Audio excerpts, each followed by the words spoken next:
किसी को संदेश पहुंचाना हो तो व्हाट्सएप में टाइप कर देते हैं और टेक्स्ट मैसेज भेज देते हैं। कोई दूर बैठे भी उस चीज को देख लेता है ना। हमें पत्र व्यवहार करने की आवश्यकता है, न फोन के द्वारा सूचना करने की आवश्यकता है। अमेरिका से भारत में 1 मिनट के अंदर सूचना पहुंचती है, 1 मिनट नहीं लगता, और भारत से 2 सेकंड के अंदर हम अमेरिका में अपनी सूचना को पहुंचा, अपनी बात को पहुंचा सकते हैं। आज भारत के प्रधानमंत्री से मिलना हो तो हम फोन के द्वारा, ईमेल के द्वारा उनके पास सूचना पहुंचाते हैं और उनकी सूचना हमें प्राप्त हो जाती है।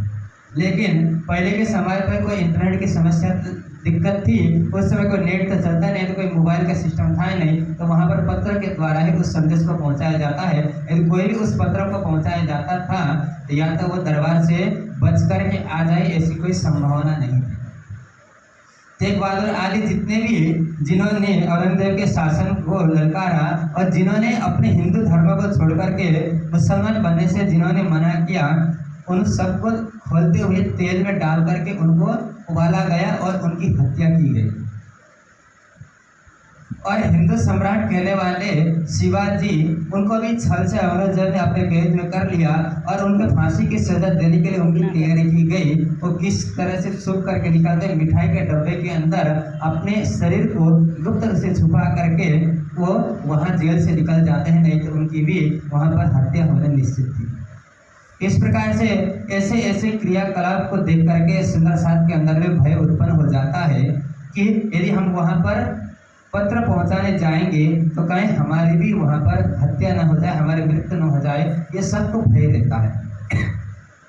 औरंगजेब के दरबार का एक ही सिद्धांत है, या तो इस्लाम को स्वीकार करो या तो अपने गर्दन कटाने के लिए तैयार हो जाए। इसके अलावा तीसरा कोई सिद्धांत नहीं है। वो किसी की बात को सुनना नहीं है, केवल उर्दू फारसी को ही उसको सुनना है। हिंदुस्तानी भाषा तो बिल्कुल हिंदी में लिखा हुआ कोई बात उसको सुनना नहीं होता है।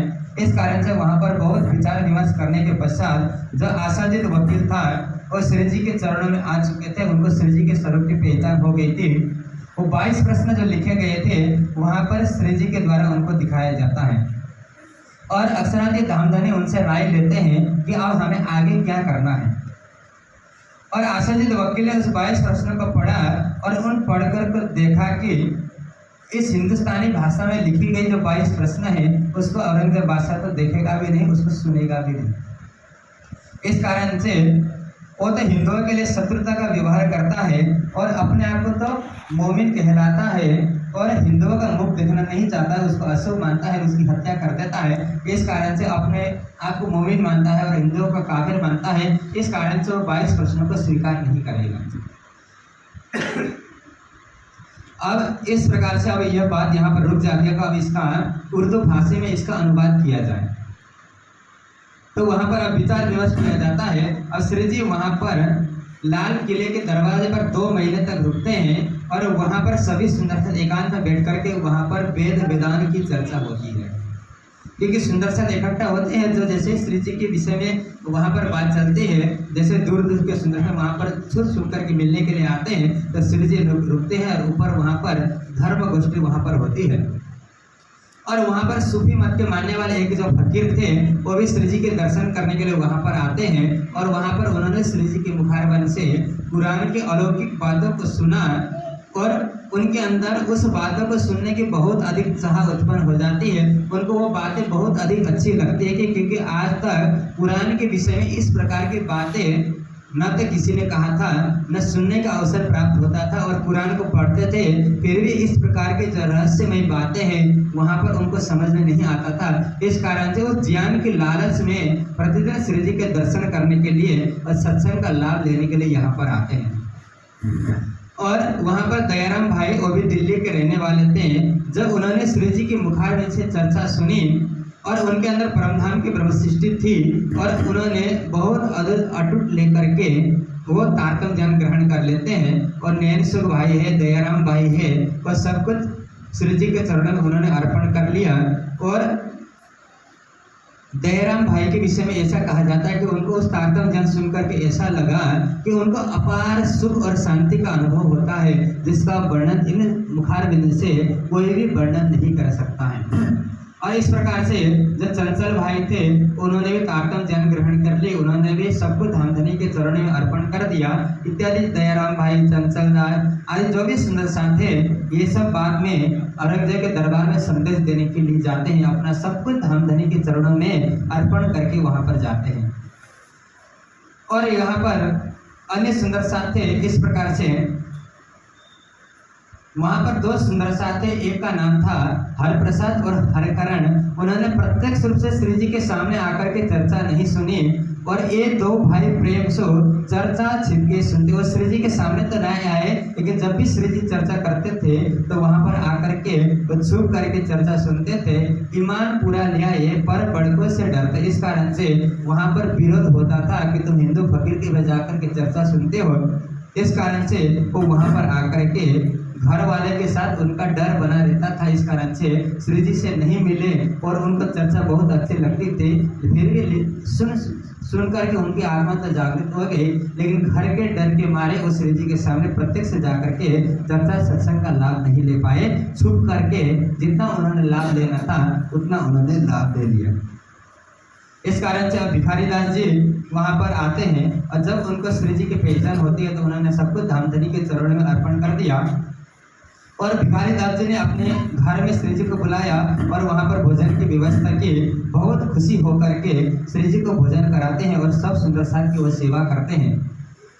और गंगाराम जी खाली हाथों न का, गंगाराम जी कभी भी खाली हाथ नहीं आते हैं। बाजार में कोई भी फल फूल मिठाई आदि जो भी वस्तुएं मिलती है वो श्री जी की सेवा लेकर के आते हैं, क्योंकि उनका ये भाव था कि मैं जब श्री जी से चर्चा सत्संग सुनने के लिए जा रहा हूँ तो खाली हाथ जाना उनको अच्छा नहीं लगता है।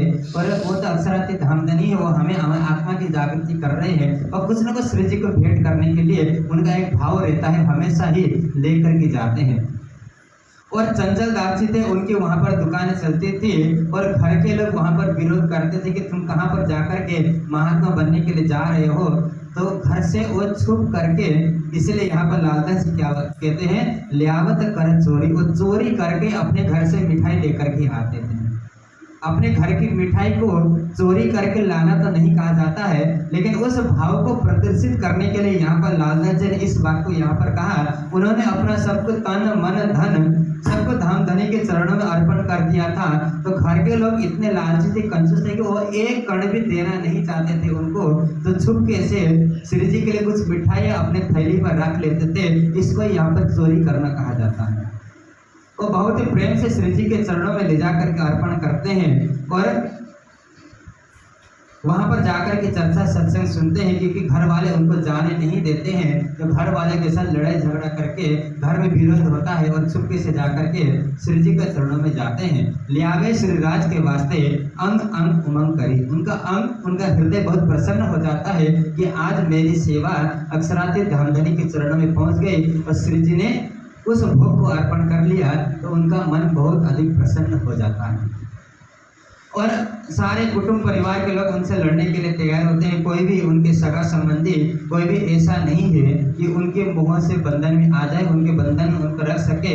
हमेशा विरोध वहां पर चलता रहता है। कोई भी धामधनी के चरणों में नहीं आ सकता है और किसी ने अपने मुंह का परित्याग नहीं किया और उनके अलावा किसी की आज्ञा की वहां पर जागृति नहीं होती है।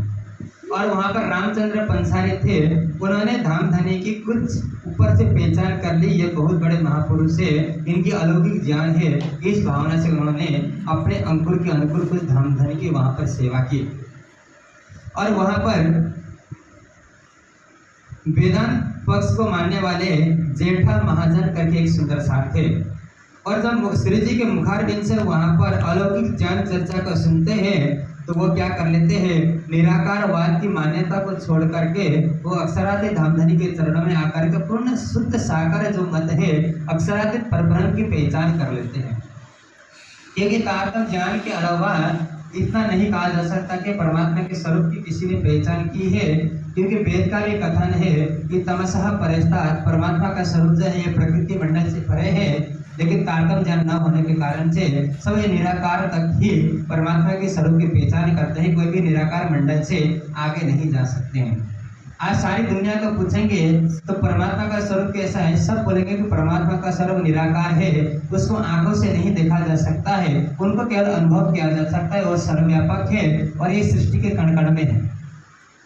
यदि परमात्मा इस सृष्टि के कण कण में होता तो किसी को जन्म मरण लेने की आवश्यकता नहीं थी, किसी को भूख प्यास नहीं लगनी चाहिए थी, न किसी का यहाँ पर जन्म होता न किसी का मरण होता। और परमात्मा की केवल सत्ता इस सृष्टि के अंदर है, इसलिए वेद भी कहता है ईशावास्य इदं सर्वम यत्किंच जगत्याम जगत। इस सृष्टि के अंदर केवल परमात्मा की सत्ता है, स्वरूप तो इस प्रकृति मंडल से परे है। इसलिए गीता भी कहती है न तत्र भाषयते सूर्यो न सा शंको न पावक यद गत्वा न निवर्तन्ते तद्धाम परमं मम। जहाँ पर सूर्य की रोशनी नहीं पहुँच सकती है, जहाँ पर चंद्रमा की शीतलता नहीं है, जहाँ पर वायु की गति नहीं पहुँच सकती है, जहाँ पर मन का पहुँच नहीं है, वो हमारा परमधाम है। यदि संसार के अंदर यदि परमधाम होता तो मन की गति पहुँच जानी चाहिए थी, हमें यहाँ बैठे बैठे परमात्मा का दर्शन हो सकता था। लेकिन तारतम्य वाणी कहती है कि ऊपर तय अर्श में कया अर्श कया मोमिन कलो। राज्य ने परमधाम के ब्रह्म सृष्टियों का दिल को ही अर्श बना रखा है, बस एक माया की छोटी सी लहर हमारे अंदर होने से हम धनी का दीदार नहीं कर सकते। इस कारण से वो वेदांत पक्ष को मानने वाले थे, तो उन्होंने परमात्मा को निराकारवाद को मान के इस संसार के अंदर ही परमात्मा का स्वरूप मान रहे थे।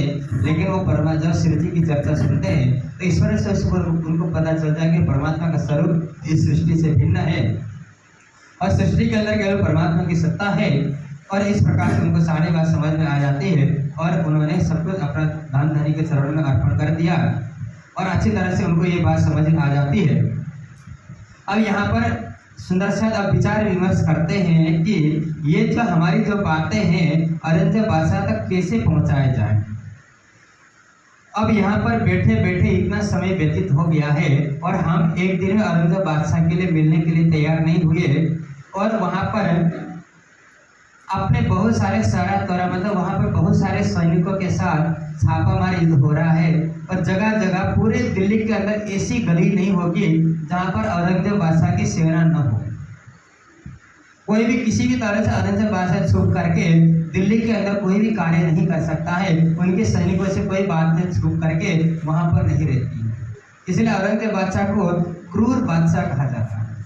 इससे पहले जितने भी बादशाह थे, अकबर हुए और आगे जितने भी हुए, शाहजहां, जितने भी बादशाह हुए, उन्हें सब में सबसे हिंसक बादशाह औरंगजेब बादशाह को कहा जाता है, क्योंकि सबने तो हिंदुओं को अपने राज्य में कुछ कार्य करने का अवसर भी दिया, लेकिन औरंगजेब बादशाह ने तो हिंदुओं इसी प्रकार से आगे आने वाले जितने मुसलमान राजा हुए उन सब ने इसी प्रकार से हिंदुओं के ऊपर अत्याचार किया है। और उसी प्रकार से यहाँ पर उनकी सेना पूरी तरह से फैली हुई है और उनके अंदर बहुत अधिक शक्ति है, सामर्थ्य है। वो अपनी सेना के बल पर किसी को पकड़ करके दिल्ली के चौराहे पर किसी की भी हत्या कर सकता है। और इस प्रकार से वहाँ पर सुरक्षित स्थान पर ऐसा किया जाए,